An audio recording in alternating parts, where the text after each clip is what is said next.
প্রতিপক্ষের আক্রমণ রুখে দিতে এবার ডিফেন্সিভ মিডে একসাথে জুটি গড়বেন হামজা আর জামাল। অন্যদিকে কানাডার সামিত সোম থাকবেন অ্যাটাকিং মিডে। শুধুই কি তাই, স্ট্রাইকার হিসেবে দুটি ছড়াবেন ইতালিয়ান প্রবাসী ফাহমিদুল আর পরীক্ষিত রাকিব। সিঙ্গাপুরের বিপক্ষে এবার ইতিহাসের সেরা আর শক্তিশালী একাদশ নিয়েই মাঠে নামবে লাল সবুজের দল।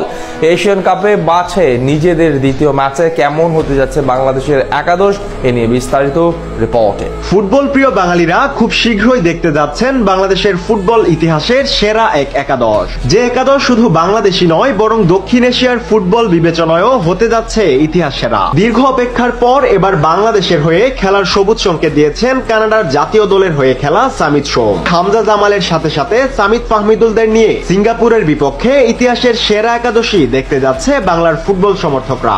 যেখানে মূল একাদশে গোলকিপার হিসেবে আবারও দেখা যাবে আবাহনীর দেশ সেরা গোলকিপার মিতুল মার্মাকে। সেন্টার মিডে দেখা যেতে পারে সহ অধিনায়ক তপু বর্মন ও রহমত মিয়ার জুটি। পাশাপাশি রাইট ব্যাক পজিশনে কাবরেরার সবচেয়ে আস্থার জায়গায় থাকবেন ফিনল্যান্ড থেকে আসা তারিক কাজী। এছাড়া লেফট ব্যাক পজিশনে দেখা যাবে সাদ উদ্দিনের মতন ফুটবলার। অন্যদিকে লাল সবুজের ফুটবলে বর্তমানে সবচেয়ে শক্তিশালী অবস্থানই হলো ডিফেন্সিভ মিড, যেই পজিশনে রয়েছে ডেনমার্ক থেকে আসা জামাল ভুঁইয়ার মতন দেশপ্রেমী তারকা।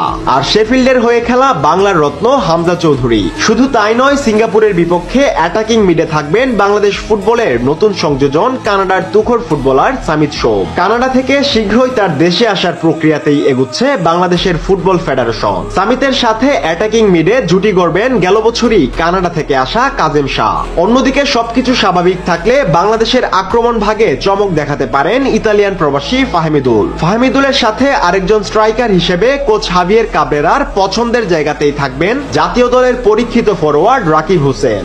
তাই এমন শক্তিশালী একাদশ নিয়ে দক্ষিণ এশিয়ার যে কোনো দলকে রীতিমতো উড়িয়ে দেওয়ার ক্ষমতা রাখে বাংলার দামাল ছেলেরা।